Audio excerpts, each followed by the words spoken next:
Look at me. I told you I was getting sniped by frickin' Barfield on Jonathan Taylor. Oh, we've got live Scott Fishbowl action going on right now. Greinberg is in his draft. It's a slow draft. Schultze's in his draft as well. So we're going to be bringing you those updates into everything. But let's hit the intro. Producer.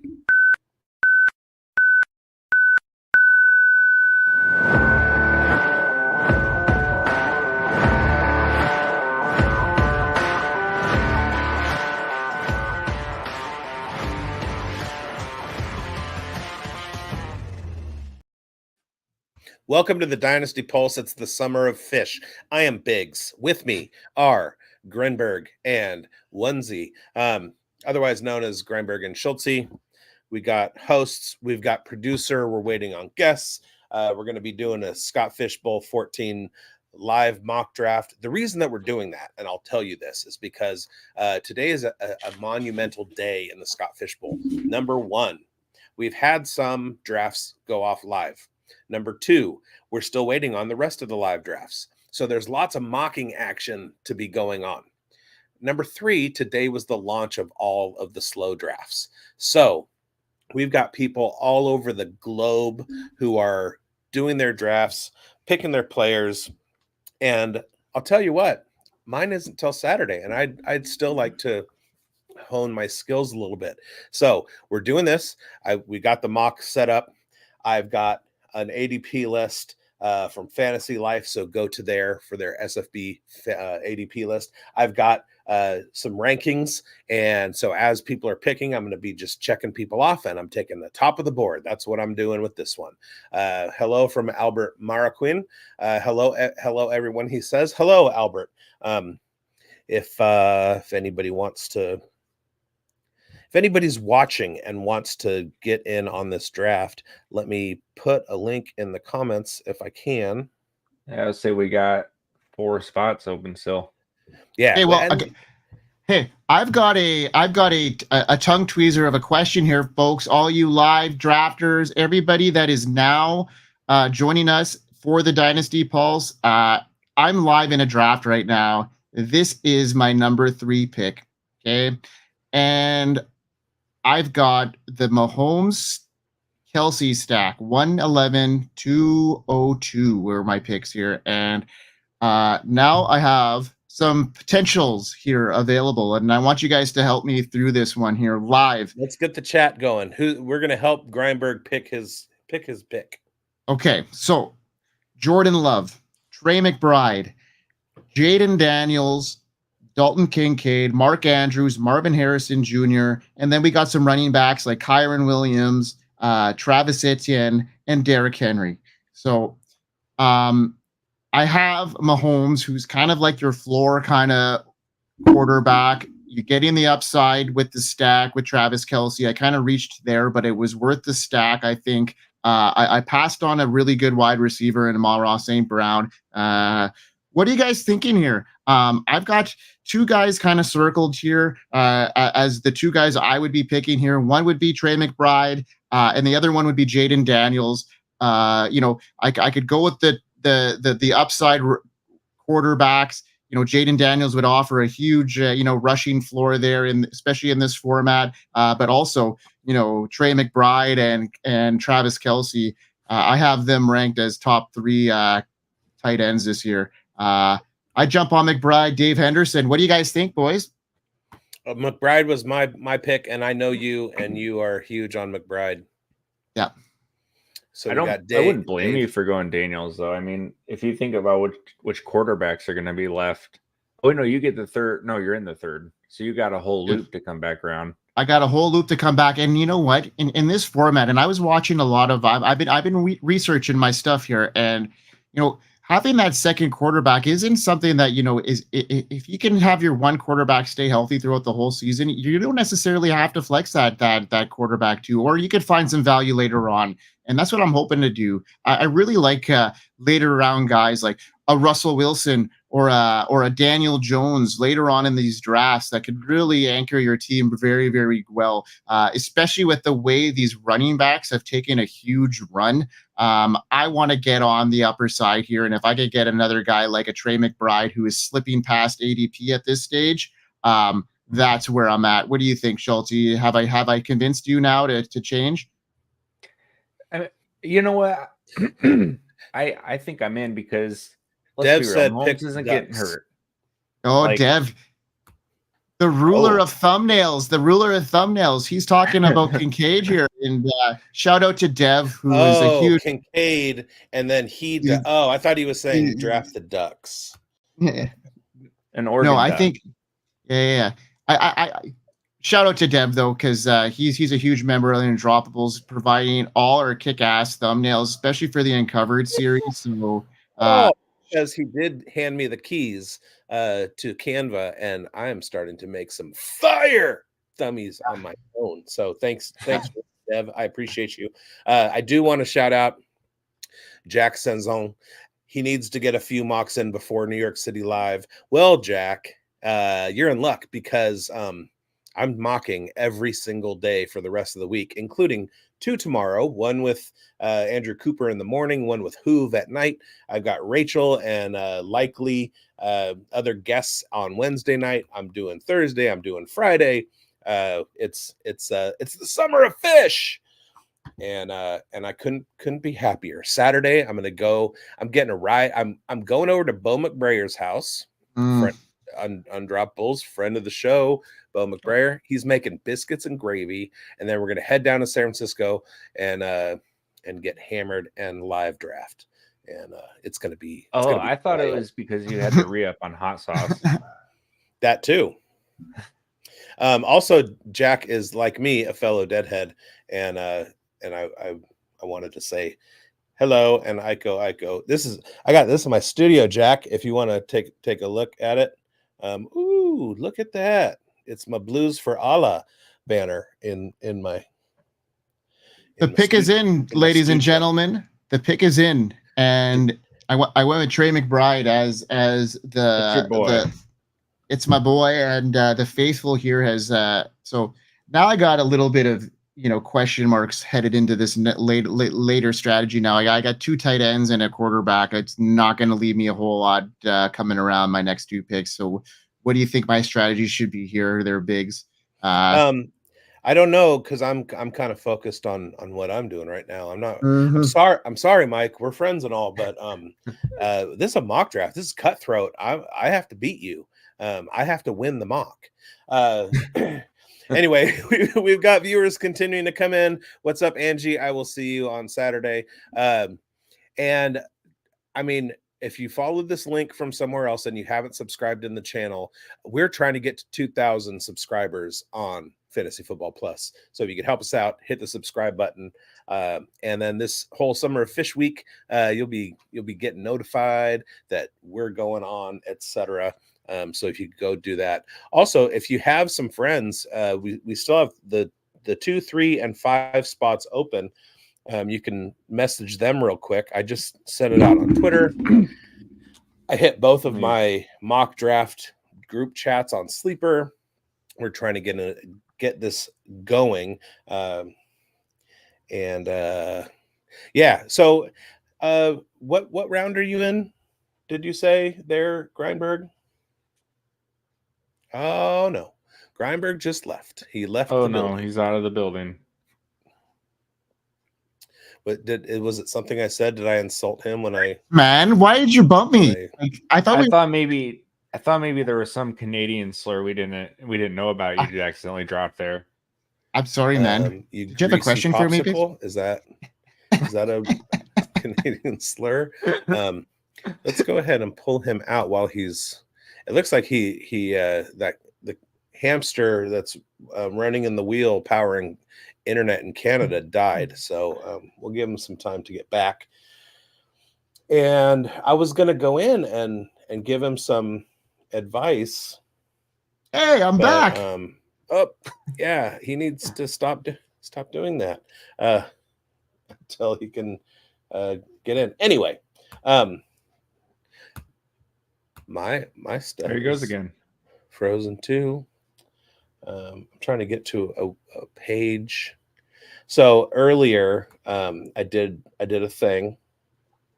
I went to go get a window open with the Fantasy Life SFB14 ADP, and when I put Fantasy Life SFB14 into the Google search bar, the first thing that popped up was our Dynasty Pulse Scott Fish mock draft video from the other day with Dixicles. And so that, and I said that to Bradley, like, that's top of the chart, baby. The number one option when you put in that search, and lots of people are searching. So this is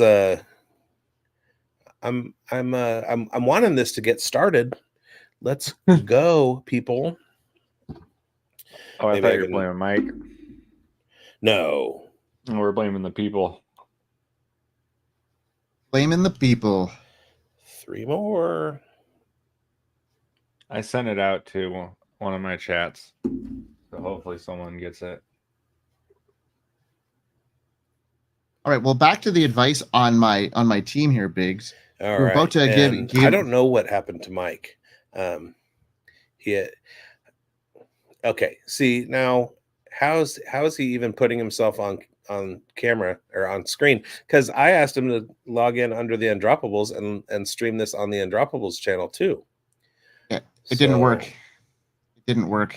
I don't know how he's doing that. He's struggling. Yeah, he's having a time over there. Yeah, and so am I, just like trying to fill content. Like, this isn't easy, you guys. Let's fill this draft room up and get this the is party normally started. Greinberg's job. What's that?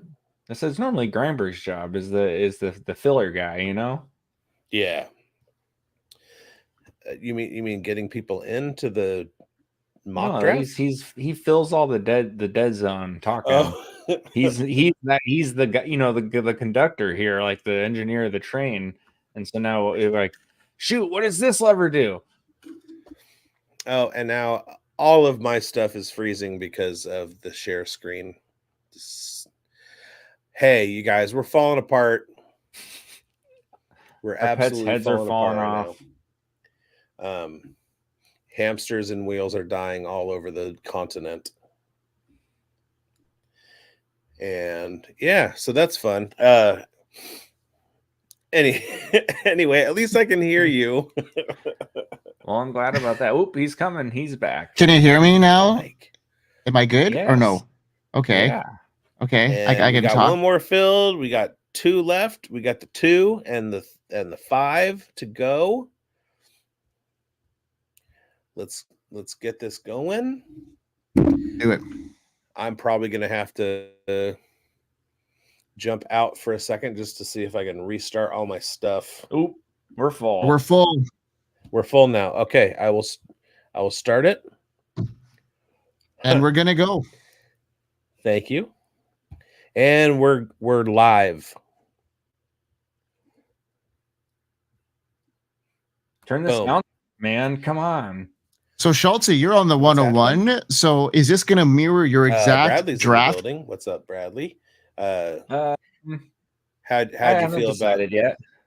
How'd you feel about your Fantasy Football Plus being top video on a search, buddy? You're welcome. All right, everything is frozen. We lost Greinberg. We're doing good. We're doing good. We're back, baby. We're back. All right. Oops, look at how much progress we're making here. Look at this go. I forgot to do my thing that I was doing. Yep, but my computer's frozen anyway, so I can't. All right, I'm gonna wing it. See, and this is why we mock draft, because this is how you win the mock. Yeah, you need to learn how to pivot, and I just pivoted. I pivoted because my ADP or my draft board, I can't even get into it to delete the names and stuff. It's telling me that Shia LaBeouf is it's not. Shia LaBeouf chiming in the chat with "Don't do it." I don't know maybe he was talking about Dev sniping him. Is that the real Shia LaBeouf? You know what? It's not the real Shia LaBeouf. It is an Shia LaBeouf. Maybe next time it'll be the real one. You know, I just learned yesterday that actor Josh Lucas, the voice of Home Depot, is playing in the Scott Fish Bowl. And when I learned that, I was watching a show that Josh Lucas is in. Like, I'm messing around on Twitter. Josh Lucas is on the screen, and then Scott tells somebody in a chat that Josh Lucas is playing in the Fishbowl. It was very, very weird. So I reached out to him to see if I could get him on the show, because that would be cool to have Home Depot guy on the show. Home Depot. Yeah. Boom, boom, boom, boom. Also, he played a really cool basketball coach. So, he knows sports. I'm kind of curious how it feels to be like a legit actor and then be known as the Home Depot guy. Well, it's funny because in that show, there are conversations between the Home Depot guy and the Kaiser Permanente lady. I don't know if you guys have Kaiser Permanente out there. No, so I don't know what that means. It's a healthcare service like an HMO, and I hear her voice. It's Allison Janney. I hear her voice all the time. What was that movie that was? So I can see that we are. Maybe if I can do this, I am now. My screen is completely frozen. Yeah, let's remove it. Grindberg is in with us. I am very, very delayed. I'm watching myself as I speak on my TV. We just lost the draft board. No, we're good. I got the draft board up here. I got it up here. Let's get rid of this overlay here. Well, now it's back. I'm watching the broadcast. Oh, and it's my pick. Okay. You're okay. I there. See we you go. Guys. I see you. There we go. Let me go ahead and do. Shelter, you can hear me okay, hey? Yeah. Okay. No, it's Biggs. He's on the struggle bus over there. Yeah. What? Yeah. Maybe we bump him. Where's my guy? Well, now it's just us. He's having some technical difficulties, and his guy is Justin Jefferson. So now Biggs has got Lamb and Jefferson. Let's add him to the stage here. Biggs, can you hear us? You're fully out. Can you hear us?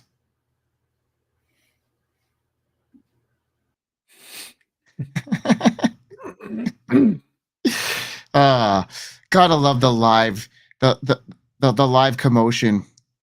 You want to put that back up? That's my live one. So this is straight up current there, Schultze. Are you you're close to on the board here? So now you haven't picked yet with your second pick. What are you hoping to get here on your turn at the 101 here? So this would be the 212. Man, this is interesting. I don't know how I pass up Gibbs. That's a tough one.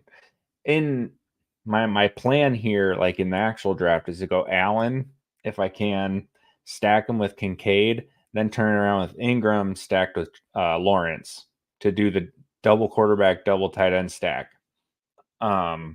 Which I could do that here, but it kind of depends on the positional value left, right? Here we're looking at, I mean, he obviously the quarterback run, but I mean, guys like Puka and Gibbs are great value, I think. Mm-hmm. So just for shits, I'm gonna take Gibbs here, just to see how it plays out in case that's an option for you. Like, I mean, I've seen Jonathan Taylor slip to the second round, and I don't know, like, is that something that you would consider doing instead of Gibbs here? Like, would that be a choice for you? Who, Jonathan Taylor there? Yeah, over Gibbs. What's your take on that? Probably, you know what? That's also tough because I think Taylor's going to get the carries over Gibbs. I know we like the catches normally with running backs, but with this scoring, the extra carries are going to matter over time. Oh God, yeah, yeah. That's So why it was more of a trap question for you because I knew what my answer was, and I'm heavily right into into Jonathan Taylor this year. I think he's going to have a big year. He could, flirt to that top 3 role, depending on how prolific this Colts offense can be. And I'm really high on Anthony Richardson, and I just think that Jonathan Taylor. If I'm high on Anthony Richardson, I got to be high on Jonathan Taylor. I think they're going to be, a tandem. They're going to have a lot of rushing upside there, and I just love what I see there. So I see this this team here, and that is team going deep 18, and he's reaching right now in ADP for a couple of these guys, but I don't think that is an unsmart move. When you look at who he's picked, Kyler Murray, I see him going later in the first round at the turn a lot of the time, and he's a mobile quarterback outside of the top 5 guys there. Kyler Murray is being drafted as the quarterback 6, and I don't see it being a bad play here. And then you see Jonathan Taylor. I see him going in the middle of the second round. A lot of these drafts coming in, and it's only getting better. He's only steaming up. So him going ahead of Jahmyr Gibbs is not out of the question. And Biggs is back. What do you know, Biggs? Apparently I need more bandwidth. We got a question from Ronnie. Ronnie, yeah. Hey guys, it's Ronnie. Am I supposed to be joining this stream? Sure, we'd love for you to. Go ahead and I DM'd you the studio link. Go ahead and get on there. Okay. going back to that team though, I love Kyler this year. I think that's the right quarterback pick. Like if you're going to take a quarterback with who is left, Kyler's the pick. Hugely in on Taylor with the pairing of AR, like you said. But Williams concerns me, especially talking about the carries thing. If he's potentially going to lose a chunk, Corum, you're losing out points on the carry bonuses too. So I don't want to draft a guy that high at running back who gives me concerns about is he going to potentially lose touches. Yeah, I see your point. Now, what's your pick here, Schultze? You got 2 in a row. You were talking about Evan Engram because he's not going to get him back. And I'm Trevor go Lawrence. Back to my plan, right there. I love that stack this year. I think Trevor's due for all the positive regression in the world. When you look at the touchdown regression, drop passes, and everything, on top of coming back from injury. Welcome, Ronnie Evans, to the shit show. What up? This has been quite a shit show. It's our first show. No, it's been great so far. I've been getting a good chuckle out of it. Worst podcast of all time. Yeah, and I would have taken if I had. I have, you guys know my build that I'm looking for, and Engram would have been my 3rd round pick, but I'm winging it because that's. But I'm winging it. I'm pivoting. Yeah, I really hope he makes it to me at 312 in my real one. I'm gonna go for it, and I'm gonna hope he lasts. But okay, so if one of you guys can, Granberg sharing this. Okay, so Ronnie, welcome to the show. Go ahead and say hi to everybody, and buddy. Yeah, there you go. Good job. And I am. We're interested to know where you drafted in the fishbowl. What's your draft pick? Are you doing a slow draft? Are you doing a live draft? What's happening? Let me go pull up my fishbowl. So I'm doing a slow draft. As you know, Biggs, I'm super into the AI stuff. And so immediately joined the Terminator division when I got invited a few months ago. So I'm in that. Sweet. It's a slow draft, and let me pull it up actually and see where we're at. I'm in the 101 spot, so I took the 12 in this one just to like spice it up a little bit. We're still halfway through the second round. I took Jalen Hurts with my 1. And my reasoning for that, a lot of people are worried about like losing Kelsey, and they're worried about the addition of Saquon and so forth. And I think those are valid concerns, but a lot of those same people are like, well, I'm just going to take Josh Allen. And like my concerns for Josh Allen are much bigger than those for Jalen Hurts this year. The guy does not have a primary target in his offense. The offense did kind of falter a little bit throughout the back half of the year last year. And as for Hurts, just a side note, people are worried about the tush push. Jason Kelsey has been very adamant for 2 years now that he does not have anything to do with the tush push. Like it's those big boys on the left side. And they also have been training his replacement for 2 years. So it's not going to help to lose a Hall of Famer, but I'm really not worried about the Kelsey loss. And I don't think that Saquon is also going to take away from as many of the red zone opportunities from Hurts as people are expecting, because it's never been Saquon's game. Like he's an outside runner. He's a space runner. He's not a 2-4 yards in a cloud of dust type guy. And I think that's going to continue here. So big on Jalen Hurts, especially with the rushing prop. And I think really like in this, in the mock, I see my boy Sam. Oh my God, I'm on the clock. Michael Pittman. All right. I could pause it. No, you're good. I had no idea I was on the clock. I need to take wide receivers anyway. I'll be quiet for a second. And that's my take to finish that up is basically with this setup. I really like it's okay to take CMC in the top half, but really you kind of don't want to leave the first round. If you can get out of it with one of those top 5 or 6 quarterbacks that have legs, do that. Like, don't overthink it. That you kind of got to in this scoring. All right. Yeah, I agree. I noticed in the last mock that we did, I tried to go like running back super heavy to get it started, and I really liked it, but I wound up seeing tight end and quarterback way too late, and the guys the tiers that I wanted to pick from were just gone by like round 10, 11. So I'm changing it up in this one. I'm losing everybody in my queue. So that's fun. But yeah, but so that tells me that that I need to start. I'm good. CeeDee Lamb he's my target at 107. But if Justin Jefferson is there in the second round, I'm smashing that every fucking day. Same with Mark Andrews in the third. So if this was a real draft, I probably wouldn't have taken Bijan, especially in this kind of setup. There's going to be like 35 viable running backs by the end of the year that all have borderline RB1 weeks or have RB1 weeks. They're all going to play.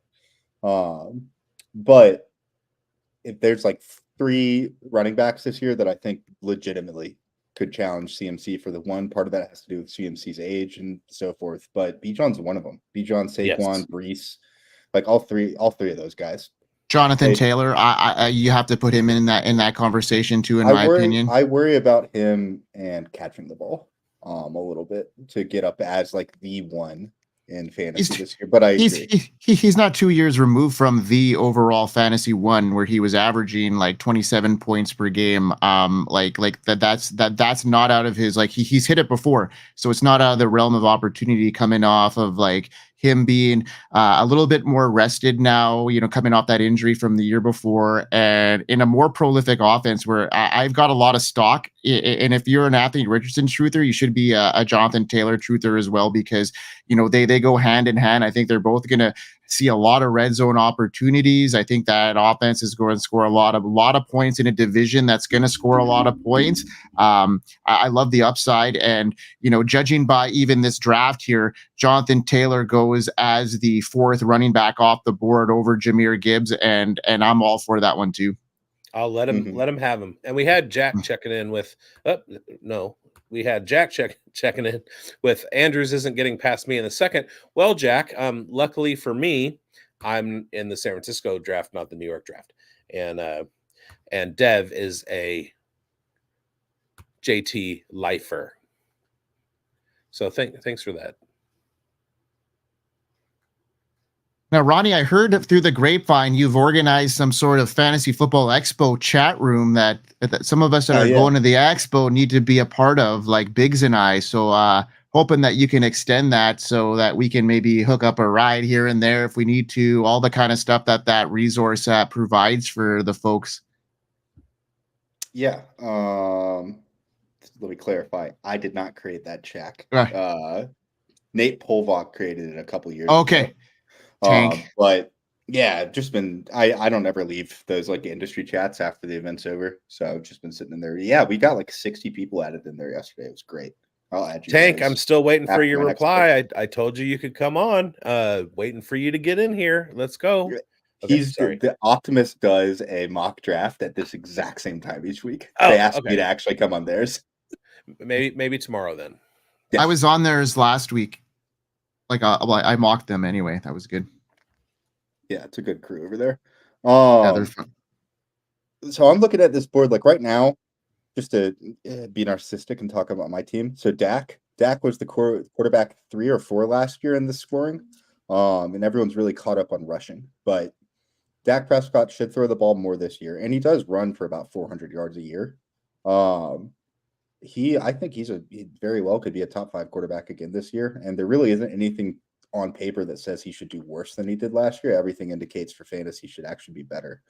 So he's like the only non-rushing quarterback that I'm keen on in this scoring format. Like a guy like Joe Burrow, I'm terrified of him this year. I've been terrified of him for the last year and a half because of the injury and some insight I got from some people on it. I played poker with a bunch of physical therapists, and they were all very much like, yo, that's really bad. And then I've seen... You heard it here first, folks. From the Seen it poker pop up? guys. Yeah, seriously. It was good insight though, because over the last 8 months, really, like, it some is. things Yeah, have come out that have been like, "Yo, Joe Burrow might actually be in trouble." I think wanted he'll to be throw okay. this up there real quick. Red light, Ronnie. That's for you. Oh shit! I keep talking and forgetting. So- Let's go. It's easy. I knew I wanted to take it there anyway. So is Red Light Ronnie, like, is that a legit nickname? Red Light, Ronnie Red Lights is a nickname that Trash Sandwiches. Shout out to Ariel, she's fantastic. Last year at the expo, I was giving people rides, and there's an intersection at Canton that, like, in the morning, the sun shines right behind the red lights, and I ran the red lights at that intersection twice with the car. So she calls me Ronnie Red Lights now. That is a fantastic nickname story. Thank you. I'm looking. I don't think I want to take a second quarterback just yet. Let's dip back into the... Let's get funky here. Go with some youth. Little Brock baby. Boy's probably going to carry the ball 20 times this year. I'll take those extra 0.25 points. My guy, he's eating my pizza. Brock Bowers. All right. So here's a question I've got. I doubled up a receiver at 5'12", 6'1". Is it crazy to take Pickens at 6'1"? No. Okay, that's what I thought.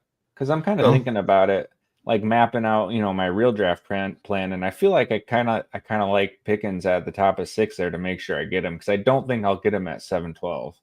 I'd be obviously not with you guys, but I'd be fully happy going into this, Scott Fishbowl as George Pickens being my number 1 wide receiver. No worries. Like, I just, with like the way the scoring set up, like I'd be fine with that.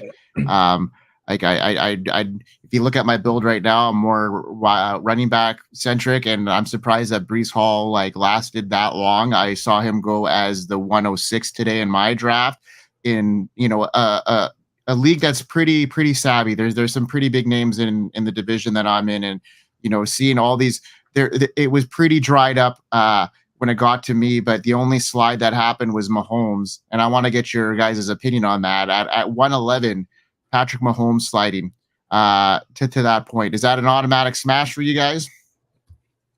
I think so. Yeah. Unless Kyler's on the board. I would take Kyler over Mahomes in this scoring. Oh yeah, Kyler was on the board, and he would have been my other pick if Mahomes wasn't there. Yeah. So Who's you got a better situation around him this year, Patrick Mahomes or Josh Allen? Oh, Patrick Mahomes has got a better situation around him. 100%. Yeah. I don't know Yeah, why he wouldn't be a smash then. He doesn't run Yeah. as much as Allen, but he puts Yeah. up plenty of points. So just to answer your question from earlier, Schultze, right now in real life, Pickens is going at 78, ADP 78. So is that the current one off that site that I showed you, That's Biggs? like what? no, 6 that's and a half? at Fantasy Life. Okay. No, I can't afford $40 to do the pretty color one that you sent. It wasn't $40. It wasn't $40. It was free. And never one thing, pay for a service for a charity organization, especially if they're making money off of it. That is not cool. People that are doing this as a content to help people out, throughout the draft. But if you're like charging like a draft guide for something that is charity driven, I'm not for that. What are your guys' thoughts on that? I agree with you. If you're going to do like your rankings and for Scott Fishbowl scoring and put them out there, don't charge people for it unless you're going to like charge a donation to Fantasy Cares, and shout out Fantasy Cares. Everybody should be donating. Absolutely. To that. What I didn't mean that I didn't have $40. Their ADP tool is there and it's free. What I was talking about was like being able to link the league and create the profile that does more than just look at that. Oh, no. The thing that I do is just you can actually put your league in there and it just tells you what is the most recent ADP and which guys hasn't gone within that. And it's current. You don't pay a cent. Oh, well, ask me for money. Yeah. Well, I'll show you how to use it for free. That's because your IP address screams rich bitch. Oh. Yep. That's true. That's the straight dope. This guy's connections from an igloo up in Canada. I'm not sure. I think we can sweat his ADP fees. He's not winning shit from up there. Okay. This guy's accessing our website from a hut. You say a hut? Yeah, a hut. You probably didn't know this unless you are like really, really like clued into linguistics, but my last name Booth was given to the people that lived in the huts, so it fits. Thank you, I appreciate it. I call you Big Hut from now on. Biggs of the Hut. Biggs of the Hut. Okay, and damn. All right, you guys. All right, I'm gonna have to keep doing these because it's hard. EJ, who took Najee? Son of a bitch.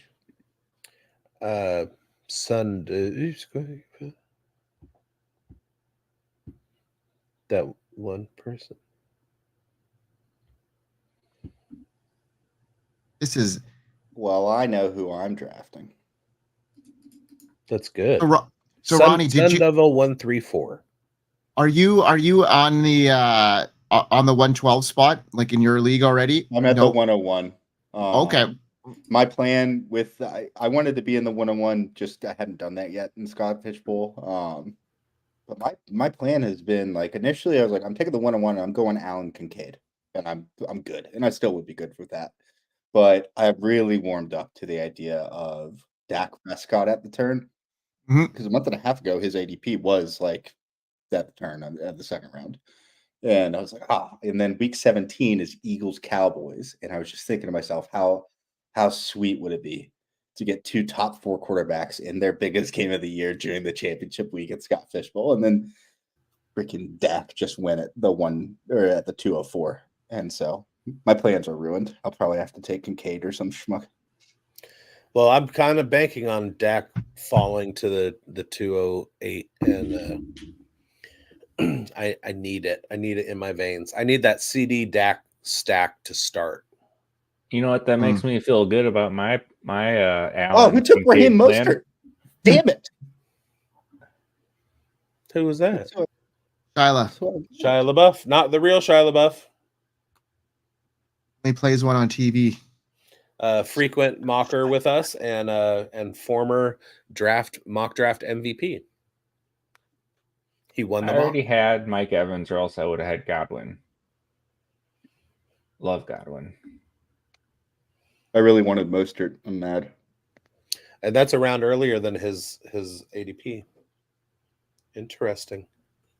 One of the things I've loved doing in a couple leagues that I've drafted and not Scott Fishbowl is I love drafting on the turn in general, but I have been gobbling up Mostert and Jalen Wright at the turn in like the 7th or 8th round of most of my drafts. Well, Shia is he's very apologetic, Ronnie. His bad. He's sorry. Yeah, you're damn right you are. Okay. Had to settle for DeAndre Swift. I don't even want him on my team. I don't like that pick at all. Well, we should probably take a second quarterback here at this point. But if you look at like the last few years scoring with this setup, it's not dissimilar to most setups, but particularly in this one, like you get out of those top 4 or 5 guys, and the next 16 are all the same. And so I'm just as happy to get someone like Bryce Young, who I expect to bounce back in a heavy way this year, like in around 12, as I would be to get, I don't know. Well, like Kirk Cousins. You're going to have to get him, from what I've seen, you're going to have to get him in around 9, 10, 11. Where to put things into perspective, as far as like the quarterback goes, last year I finished in the top 275, and I had Patrick Mahomes and Anthony Richardson as my top 2 quarterbacks. So how did I maintain that?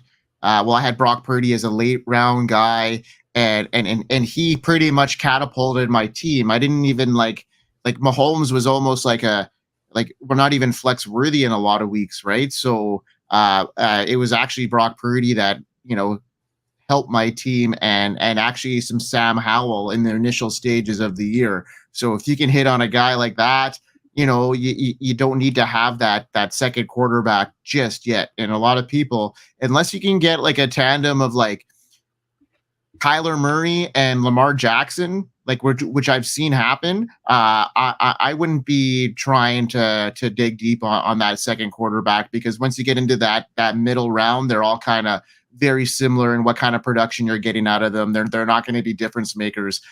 Whereas, you know what I mean? Like a guy like Kyler Murray and Lamar Jackson, you stack those 2 guys. Well, those 2 guys are going to be difference makers with their legs on the ground.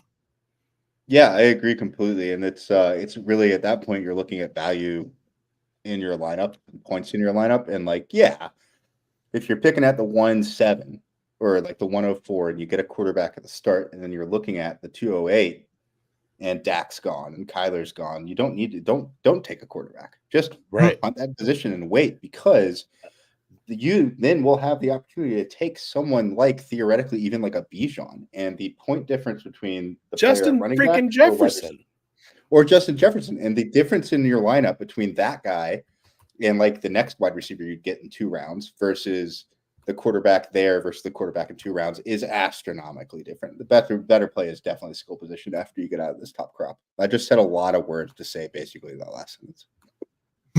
We appreciated it. Actually, it was we all followed along. It was very, very thought out. We thought it was good, Ronnie.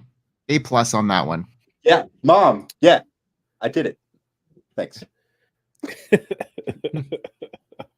All right. So now we're at a point where these return kickers are starting to come off the board.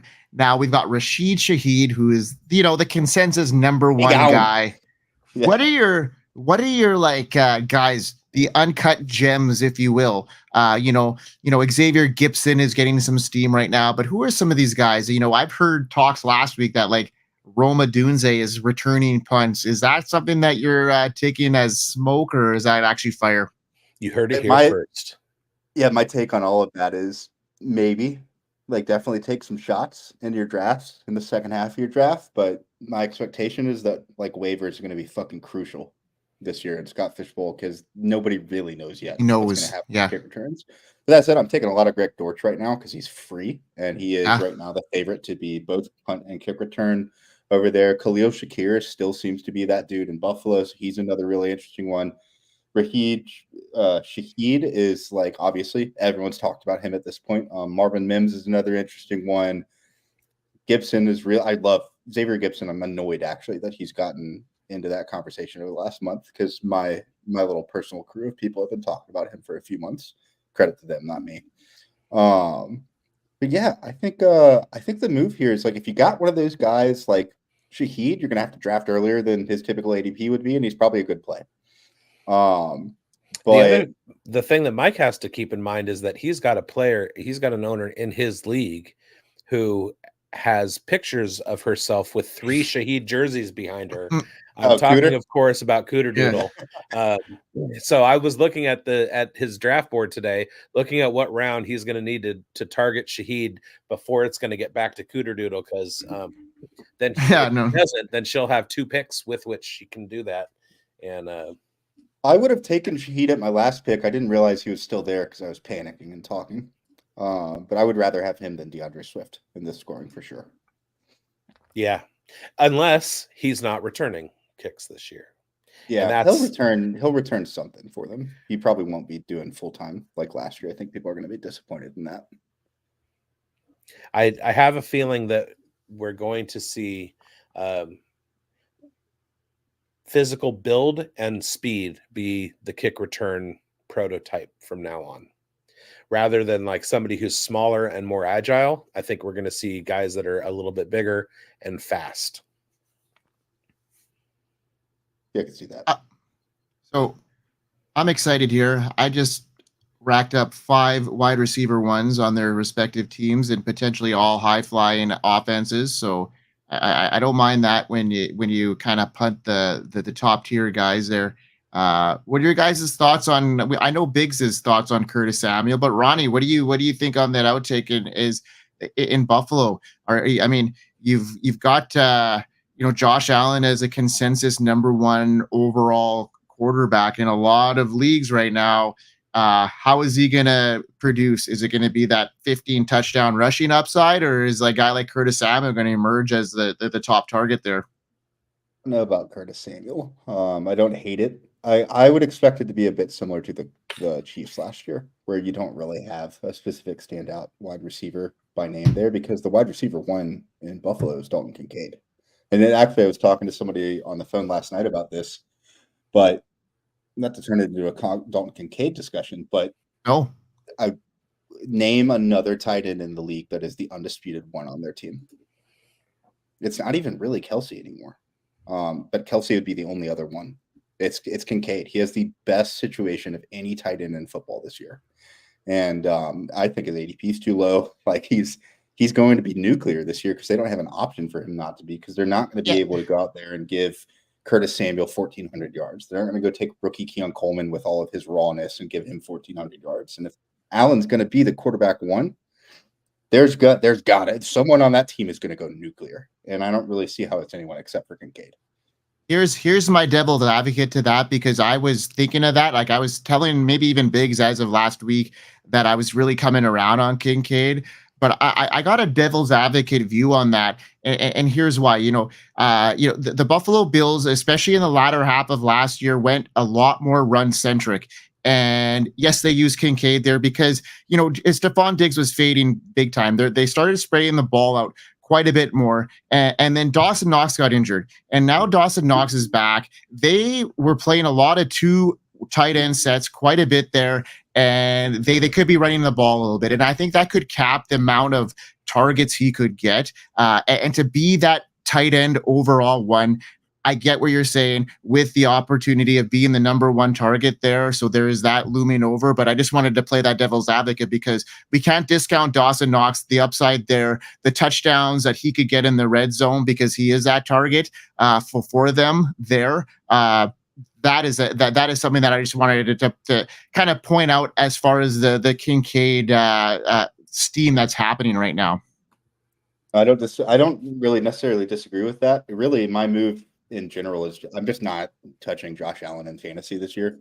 There's too many red flags. I know he's been the guy for 4 straight years, but the situation is different than it has been during that time. It's no coincidence that you get Stephon Diggs, he has a true wide receiver one that can stretch the field and do a bit of everything, and all of a sudden he's the quarterback one for 4 straight years.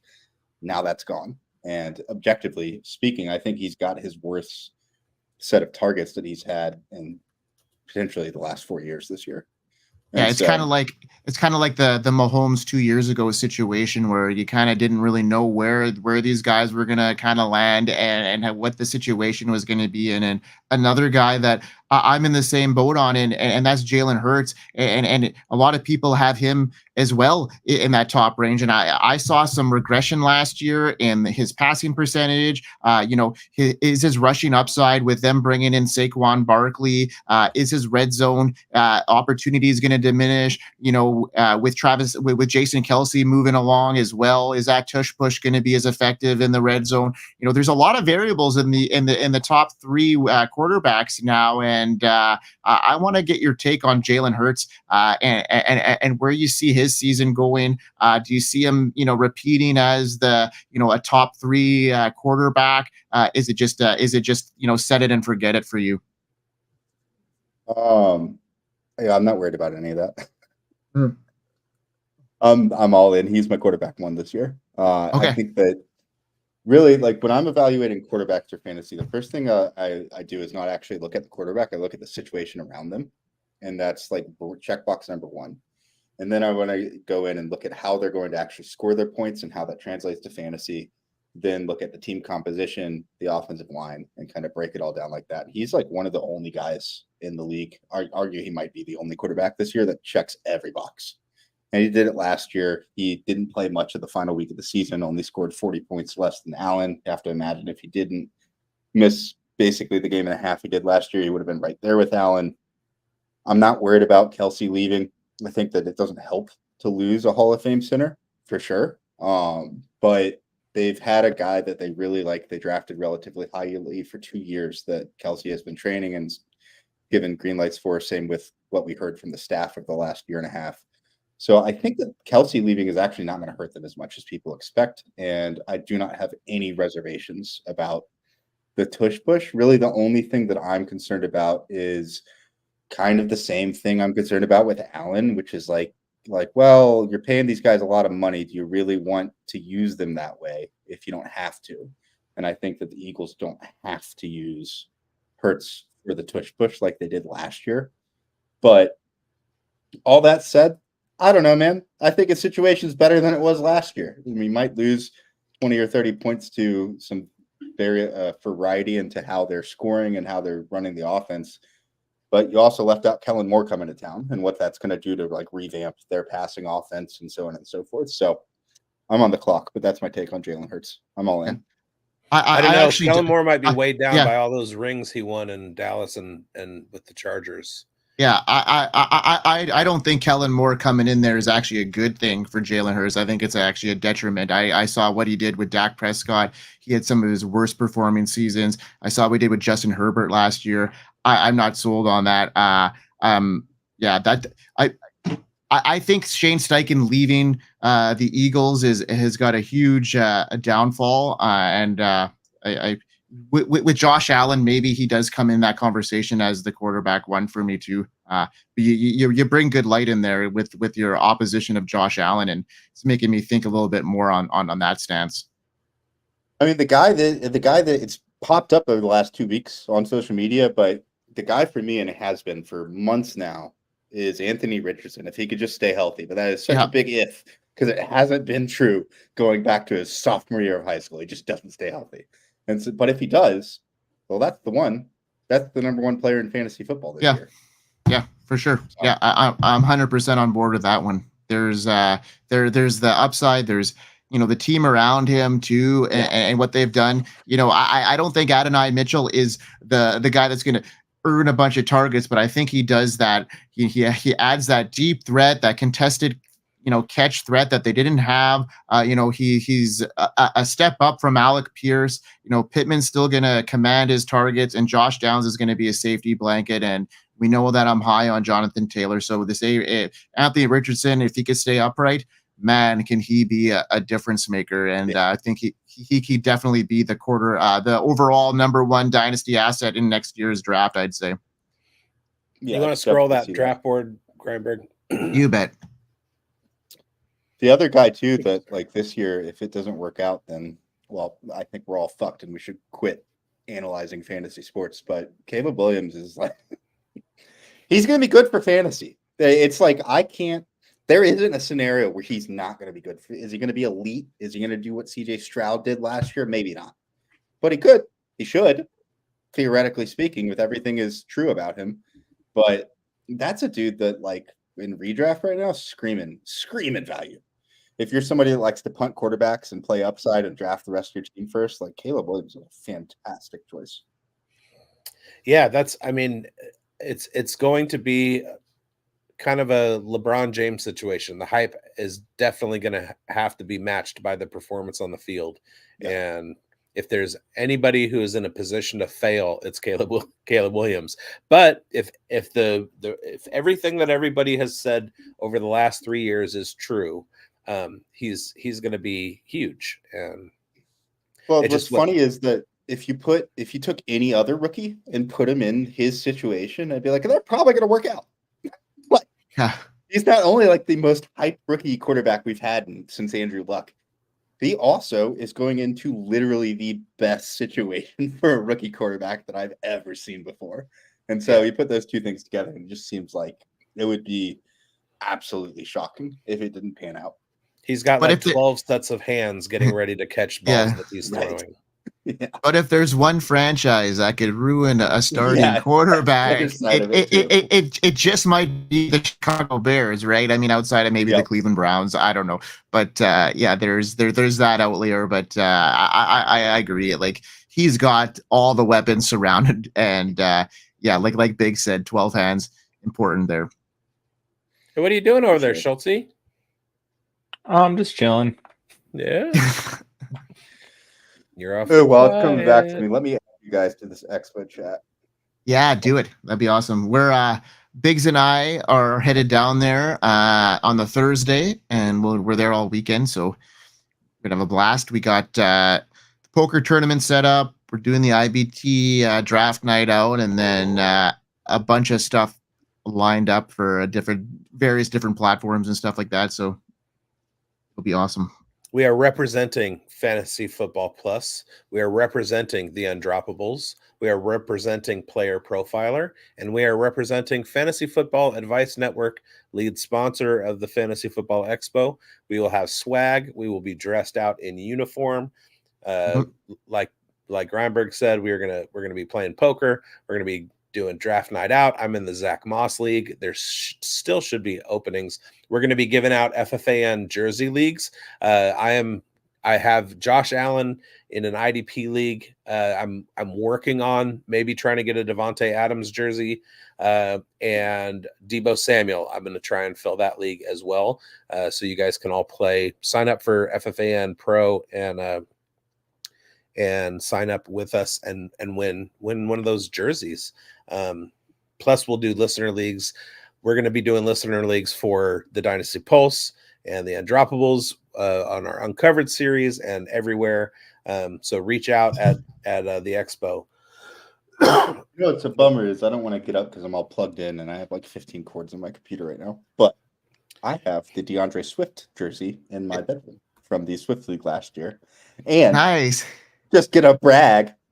I went undefeated last year in the Swift Leagues until the final week of the season, and Chuck Bass beat me, but then I beat him in the championship. So 15-1. But I think in that Advice Network leagues, actually, I don't think, I know for a fact that I was not only the number one scorer out of all of the leagues last year, but by a pretty large margin. That team was like one of the best teams I've ever drafted. So I'll be doing those again, and I'm hoping I can get somewhere close to what I did last year. No illusion or delusion about repeating that performance because it's not how fantasy works. You get one of those every 5 years. Right. Or you just run away with it. Yeah, that's definitely the case. All right, so I'm on the clock, and I was pretty upset about the Hunter Henry going 2 picks before I wanted to take him. And we're gonna have Andrew Cooper on the show in the morning, 10 a.m. So Pacific time. So everybody who's watching now, watch again. and it will be a tight end heavy stream. And we're going to talk to him about some things. And everybody knows at Koopa Fiasco, he has his yin and yang tight end system. And basically, you want to take a top 5 tight end. At this point, I'm looking at Mark Andrews.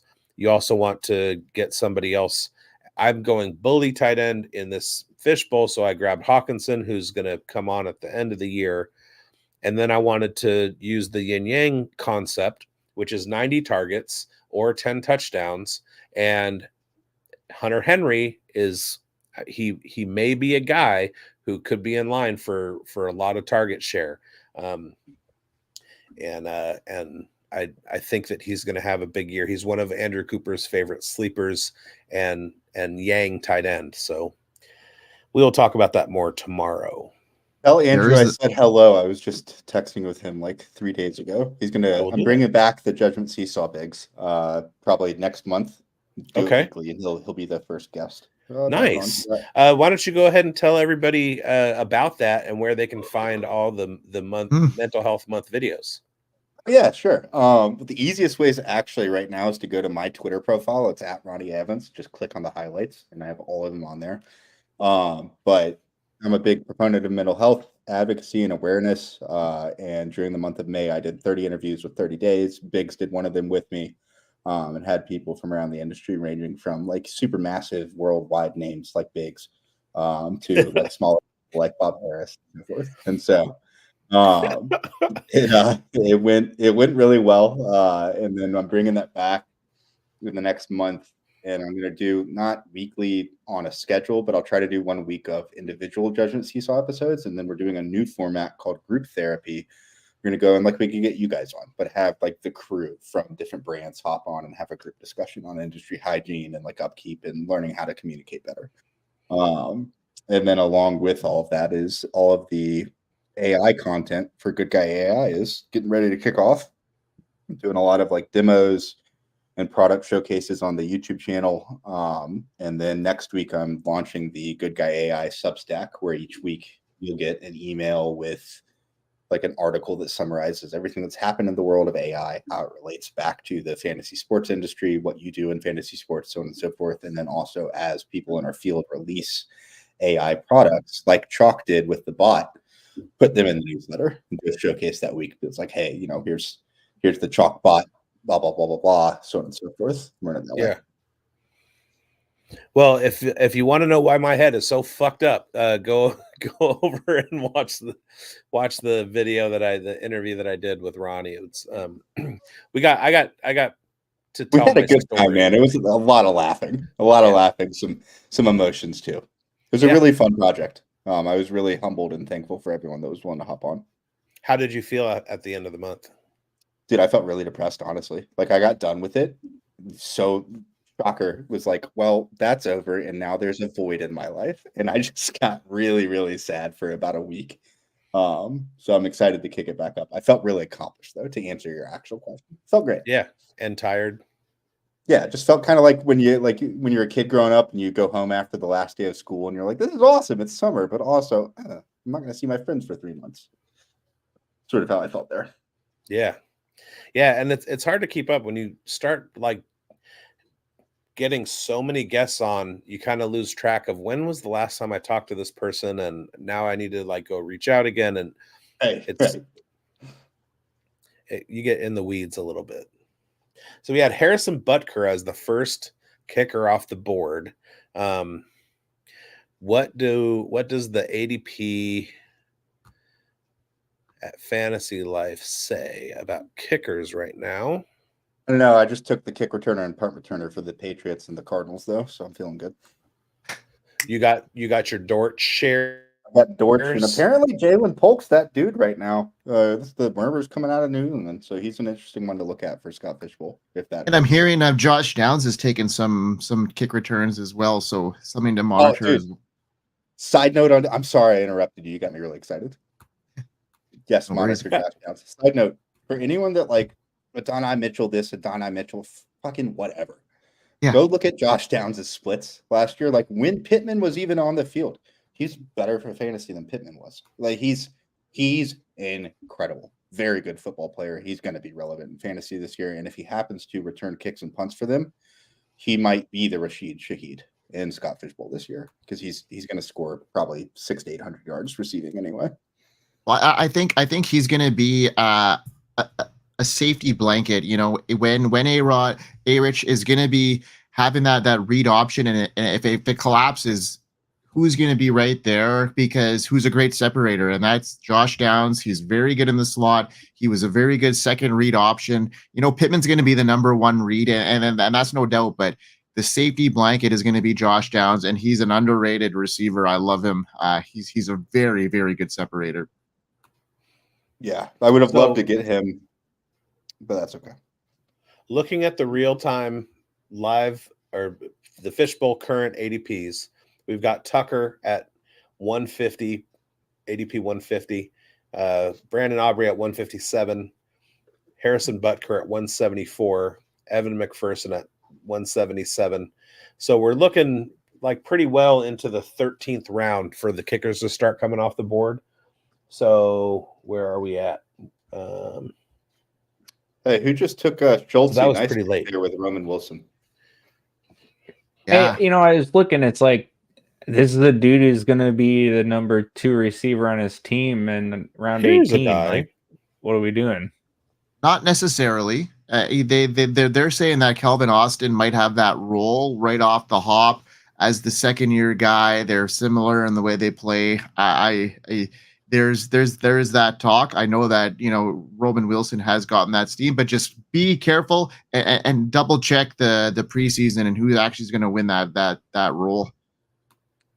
I have a feeling Even that then, round 18. round 18 is fine. And I would, my total bias here as a Roman Wilson truther, I'm not worried about it. He's going to play. He was actually in rookie rankings, he was my wide receiver 6.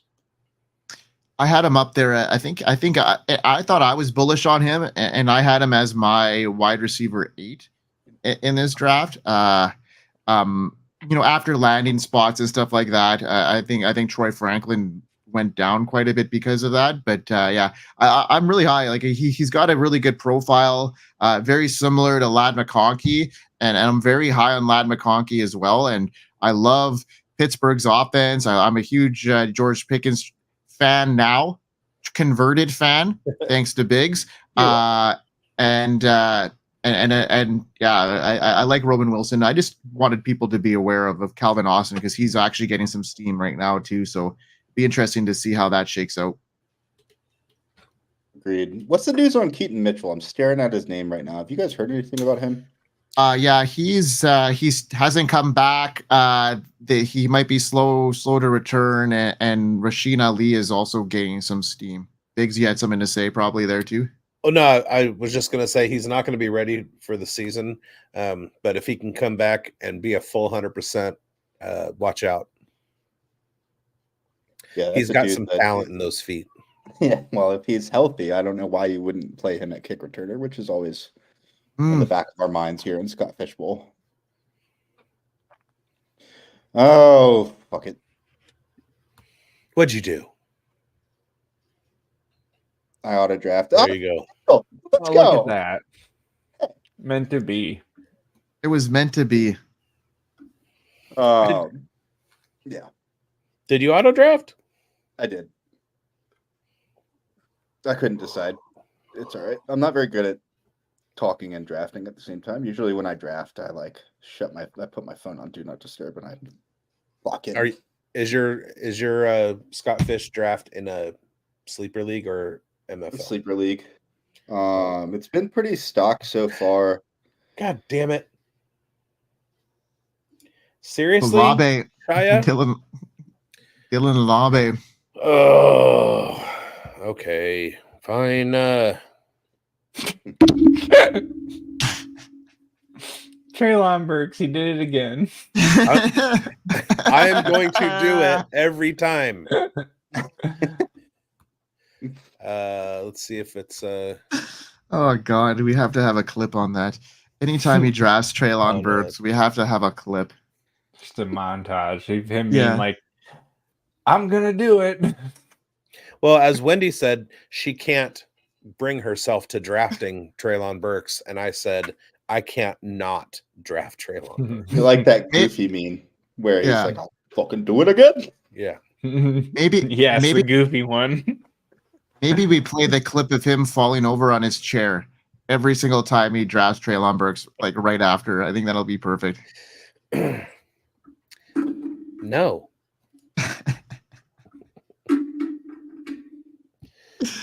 All right. Elijah Really? Mitchell. So, what do you guys think of Puka this year?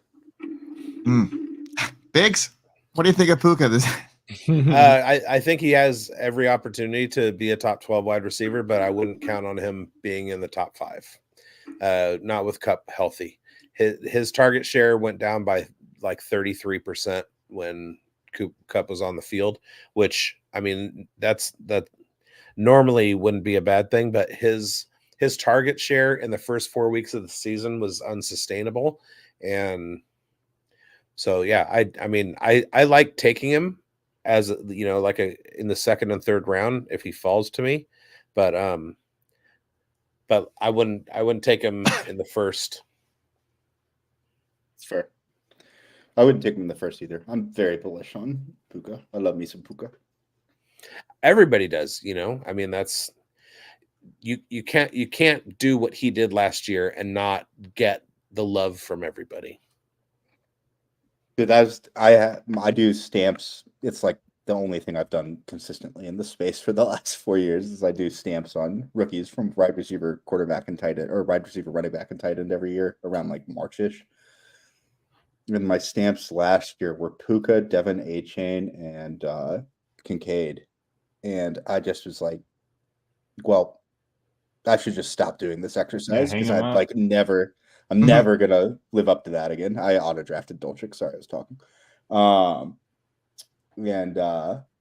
Anyway, just a side note. I have such an affinity for Puka because usually like that stamp for me, I try to get guys that are outside of the radar of everyone. So it was like Sky Moore a couple of years ago. So Sky Moore didn't work out. Puka, Devin A-Chain works out better than it ever will again. Yeah, I should just retire that exercise. yeah. I mean, we had a guy in one of my leagues that he had Puka, which he took in our rookie draft. I had him pegged in the 5th round, and Dave went a couple picks before me and took Puka. Ooh. And I was like, "What are you doing?" And he goes, "He's on the Rams," because Dave is a Rams fan. And I said, that's the worst. I was like, "Where did he go to school?" And he goes, "I don't know." I said, "He went to BYU. Have you ever heard his name before?" He said, "No." It just said LAR next to his name. And I was like, "You." And he also had H-N. And he also had Kyron Williams, who I tried to like pry out of his hands 2 years ago, but he's known in our league as the trade Nazi. He will not trade with anybody. And so, yeah, so good luck to you, Dave. Fuck you, Dave. That's what Thanks. I say. I'll take it. He's too nice a guy for me to say that. I'll say Damn good it, luck Dave. to you. It means the same thing, but Yeah, it's a southern U.S. Good luck to you. Bless your heart, Dave. bless his Bless your heart. All right. Okay. My big target is still there. Let's see what happens. So if you want my smashes this year were, and it feels like this was much more interesting in March than it is now because Ben Sinnott, obviously he's climbed up. He's everyone's 2. Yep. But Ben Sinnott, Jalen Wright, and Roman Wilson were my 3 this year. Okay. And I switched over to Ben Sinnott from Jatavian Sanders. And I might, one day I'm going to tweet this out before the season starts. I might just flip it back over to Jatavian because he seems less loved by the community. Boop. So 50-50. They're either going to be Sky Moore or Puka. Is one of the 2. We'll see. Yeah, I have Lad tabbed as this year's Puka. Oh yeah, Lad's great. Hashtag Dads for Lad. I would have, Uh, but I can't. My rule is I can't pick guys that everyone else is in on, and like Lad, everyone was in on like going back to March. It was like Lad McConkey this, Lad McConkey that. So I don't know. I he's started getting some pushback lately, and well, it's the pendulum has swung a little bit. yeah, Like if you try to pick up Lad in Dynasty in March, it was probably harder, or in April, it was probably harder than it is right now. yeah. I had to take him in the first round in a few drafts, like the 108. Yeah, All right, and we're done. and auto drafted my final pick for me because I get a C plus. Let me grade myself. Well, we like to give out MVP, who won the draft, and it can't be one of us. So if we want to look through this, and I really like the 102 start. CMC, Trey McBride, Kyle Pitts, George Kittle. There's the top. I don't like his quarterbacks, wide receivers, or running backs, but I love his start. Gator Raider, who Gator J is over in another. He had a draft, a mock starting at 7, so he went on auto and dipped. I like his start a lot, except for he went for the aged running backs. Jack Straw from Wichita, live New York draft. That's not looking too bad. That's a lot of really good value. I like that a lot. I kind of like Sun Devils, the one I that was just drafted about to say I really like Sun Devil, Yeah, but I would have yeah. taken Love over Stroud. in this scoring. Angie is over in Gator J's other draft. New to the undroppables, hopefully, Gator J. She went Mahomes and Kelsey stack. All right. I know one person who has that already in their real life draft. Ooh, I do like that team a lot. Marvin, Olave, Kamara, ooh, Kirk, Bake Show. Yeah, she could have gone a little bit different direction with her running backs. Yeah. But it's still pretty good. And Sun Devils did okay. A lot of late round tight end value. I'm not huge on Chig. I have Mark Andrews, so if something happens to him, likely to hit. And all right, then there's me. Speaking of late tight ends, I saw you snag Jelani Woods. I love him. I mean, a guy that runs what, a 4.5 and is 6'7". Just like massive athletic freak who's gonna get at least some chance. Then we got Dev checking in with Jamar off the bat, Burrow, Saquon, and then bang, bang, bang, got out of the gate with some serious wide receivers.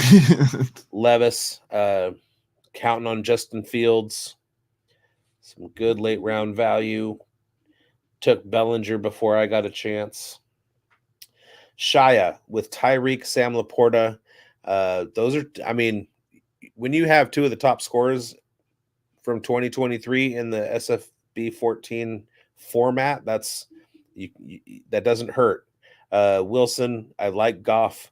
Tua, not a fan of Mixon. Montgomery might have some touchdown potential. Mostert, Shaheed, Addison. Except for Laporta, that's kind of an anchor tight end approach.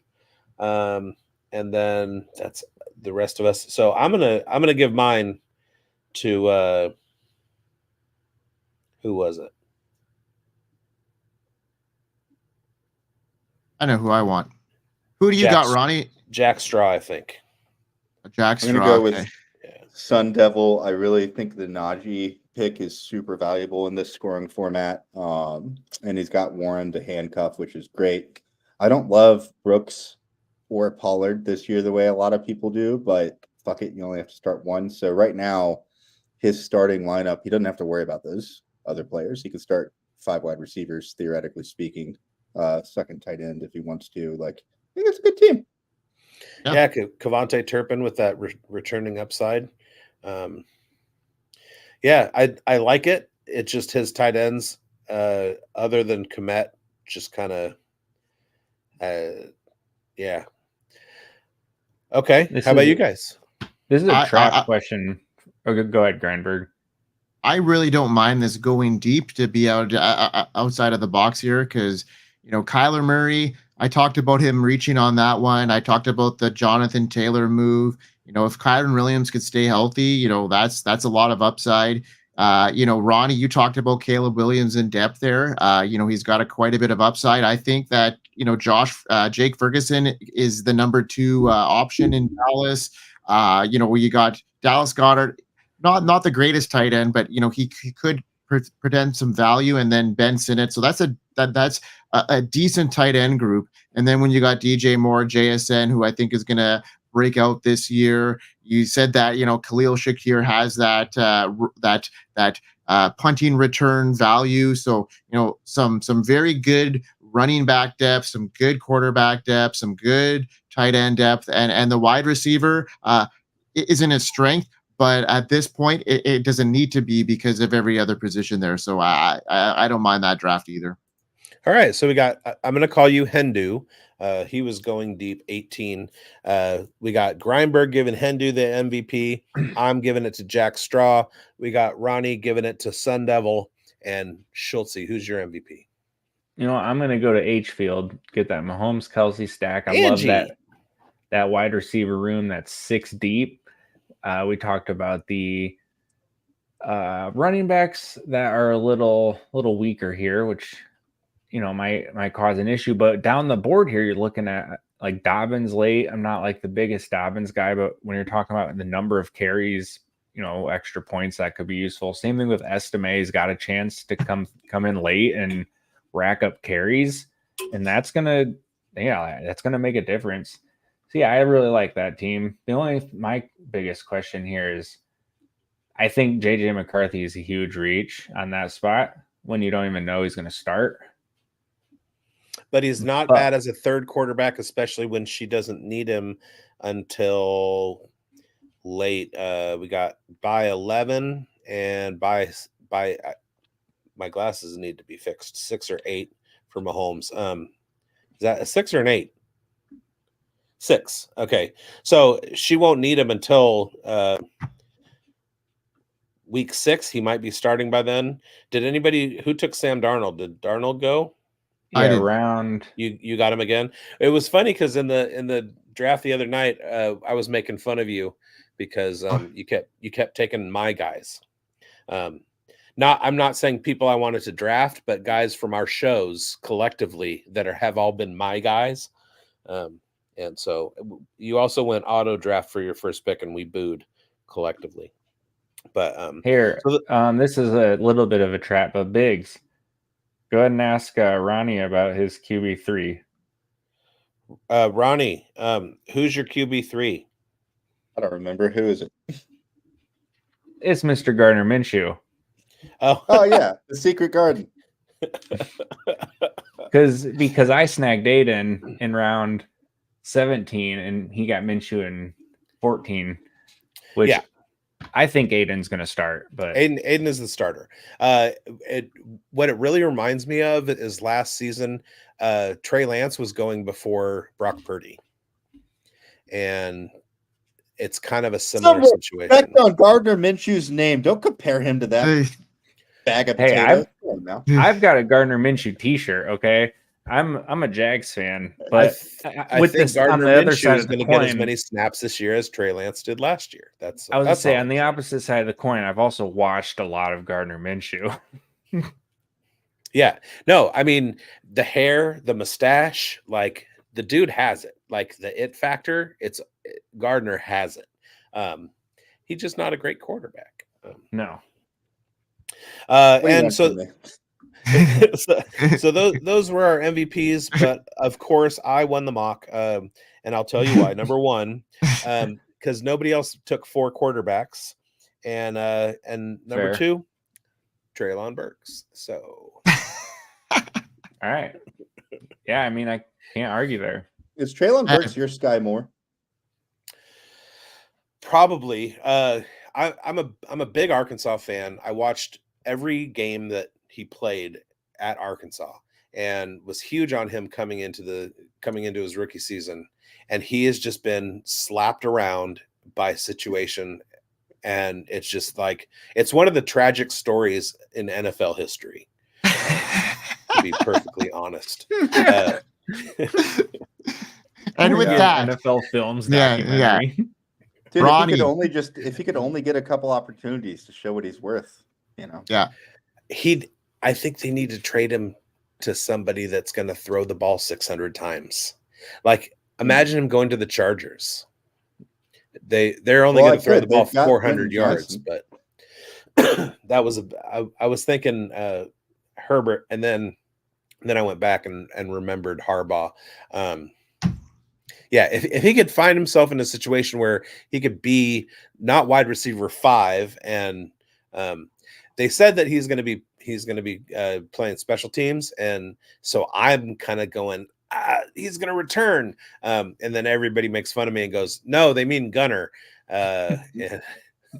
So my IDP leagues that count tackles, That's the gunner position. That is what I call the. Unfortunately, we're still paying you to do something.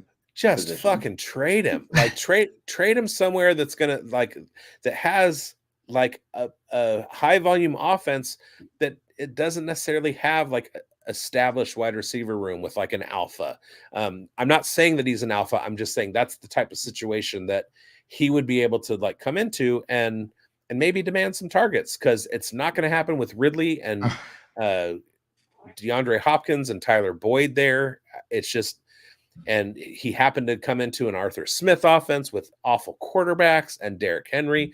It's just like he just got slapped down, and the football gods apparently hated him. And we've given Treylon Burks too much airtime on this show over the last like he's gotten more playtime on our network than he has on the field. So that's true. That's true. So Ronnie, man, you've been an awesome guest. You've been very animated. We love your takes.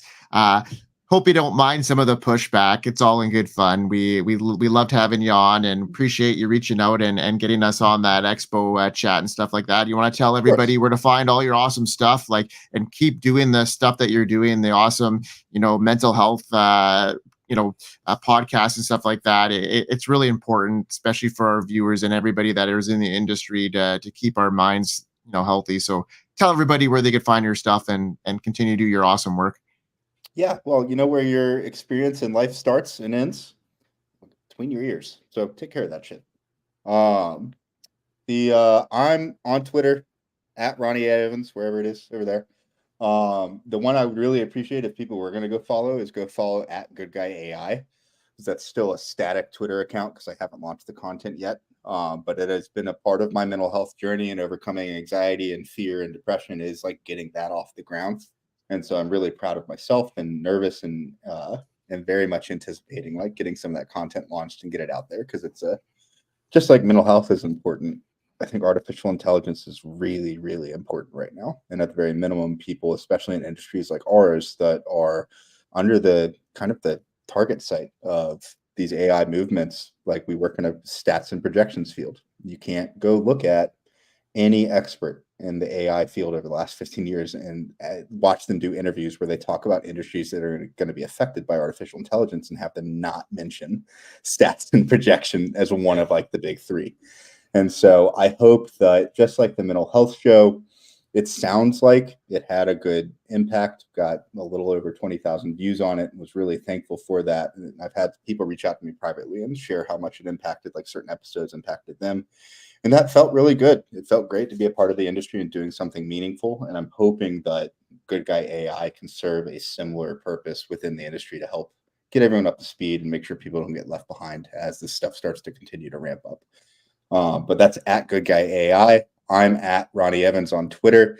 My start in this industry, or well, not start, but my current secret occupation is and has been for the last 5 years with Gridiron Ratings. And they just brought in Jordan Vanek, potentially a couple other pretty big additions here.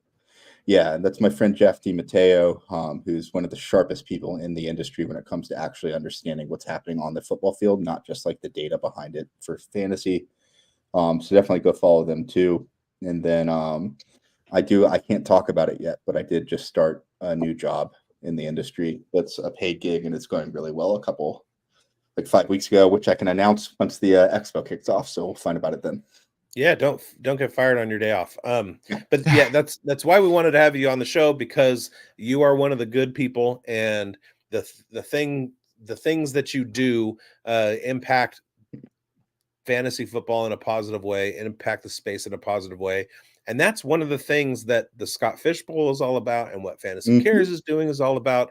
And when we had Wendy early on, the Battle of the Sexes is doing the same thing. Steve Lawson with the Rainbow Bowl, Polly's Playoff, all of these incredible things that are doing great things in the space. And you are part of that. So if there was like a Mount Rushmore of like people who are doing great things in the space, it would be more than 4 heads, but you would have one of those heads. Well, shit, dude. Appreciate you saying that. I don't know that I agree, but I'll keep pushing forward and trying to do the same thing I have been, for sure. You don't have to agree. I'm not wrong. You're very right. Well, I appreciate you. And wait, Grindberg, what's your actual first name? Mike. Grin. Mike. Thank you, Mike. And then Schultze, what's your actual first name? Zach. Zach and Mike. Nice to Wednesday. meet you guys. Mike, you're going to be at the expo. Are you not, Zach? I am not. Okay. Just want to make sure I'll be there out of that group chat. All right. And we'll grab some beers while we're there too. And for anyone that's watching, if you're still watching the stream, go to the expo and you can grab a beer with us while we're there. And I would Absolutely. say for your upcoming series, reach out to Schultze. I will do. He might have a story to tell. Yeah. Heck yeah, man. We'll definitely get that figured out. Ronnie, thank you so much. Thank you everybody for watching. I will be back with you at 10 in the morning Pacific Standard Time with Andrew Cooper and Hoove tomorrow night. So keep watching the Summer of Fish. And let me get, because our producer is derelict in his duties. Let me get to this. I should have made you an AI song for this. That would have been fun. That would be good. Coming up tomorrow, Red Snapper. All right.